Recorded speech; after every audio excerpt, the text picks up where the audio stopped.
This is the future. Remember the times wherein we were amazed by the whip meta named the Atarax? Okay, what you are seeing on the screen is a really old video that displays how insane Atarax is. Well, it doesn't display how powerful it is because I was just dealing with low-level enemies, but this whip was meta in the past because it's a high-range melee weapon that deals primarily slash damage that can be paired with Maiming Strike, and Naruman's Shadow Step passive. Atarax with Maiming Strike allows it to red crit each slide, and the slash damage becomes insane with each red crit that it was able to melt level cap enemies before easily. But the most broken thing about this is when paired with Naruman's Shadow Step. You see, there was a passive from the Naruman Focus School that gives you invisibility when your melee does some critical hits, and this pairs well with a Maiming Strike Atarax. The most broken part is, not only does it makes you invisible, but the invisibility cannot be broken even against nullifier bubbles. However, right now, Atarax is one of those forgotten meta weapons in the game.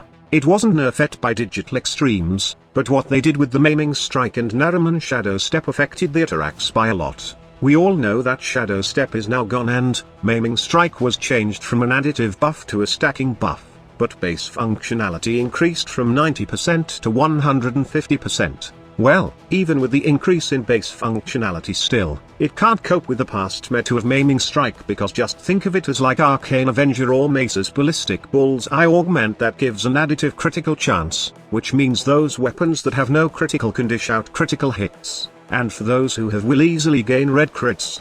Honestly, revisiting Atarax was very annoying. Knowing that this weapon has helped me in my progression in Warframe, it was Rhino with Atarax that helped me progress, and seeing that this weapon is nowhere near to its former glory just breaks my heart. Oh yes, I forgot about one thing.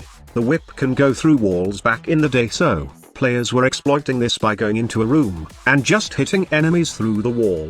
It was crazy how the Atarax was utilized before, and it was the best weapon for farming, especially when you use it with Necros. The slash dismembers enemies into pieces, allowing you to gain more loot. It was very fun and effective to play back in the day, but how about now? Is Atarax any good? I'll be honest with you, in general use as a weapon that you can just grab and go, it's pointless to use Atarax despite of the highest range melee weapon in the game. There are far better melee weapons that you can use, as when you use Atarax now, with any kind of builds, it feels clunky and it seems like you are whipping more compared to dealing more damage, if you get what I mean. However, when used in a specific synergy, you can turn the Atarax into a 1/Nuke machine. As you can see on the screen, I'm using it with Vorunner and it's doing tons of damage. Honestly, I can say that Atarax is one of the best weapons used with Vorunner. Why Atarax? First of all, it deals 3 times crit damage. It may have very low status chance, but that is ignored by the Warframe's first ability. Also, it is a whip, and it has quite a high range. All you need to do is focus on heavy attacks, since they by default inflict bleed. Thus, every attack effectively inflicts 2 stacks of bleed. With the amount of bleed, you can one-shot the targets that you have targeted with Fangs of Raksh, and then the damage will spread to enemies nearby, and when you target an enemy that is marked by your mecha dog, then that bleed and other status will spread within 30 meters, giving you that insane nuking power. Okay, now let's talk about the builds. First, my Vorunner build is equipped with all the Archon mods that will work with Vorunner, but it's not necessary. These Archon mods procs most of the time when I use Fangs of Raksh, but then again, it's not necessary at all. Also, silence is not necessary for this build, as I just use this to level up my Vorunner. The vanilla Vorunner will be enough, but you can add more power with Eclipse or Roar if you like it. With the help of Mecha Pulse and Health Conversion, I will have enough damage reduction whenever my Vorunner is not invisible. And also, Adaptation will add more layer of defense, but again, it's not necessary, as you can add other mods for your playstyle in this slot. Most of the time, Vorunner is invisible with Shroud of Dinah, but it's always a good idea to have damage reduction, especially while playing solo. Anyway, there's no other mod I need for my Vorunner setup, as this is a condition overload build setup, and all I need to do is apply multiple status with Fangs of Raksh, then hit the affected target with Atarax.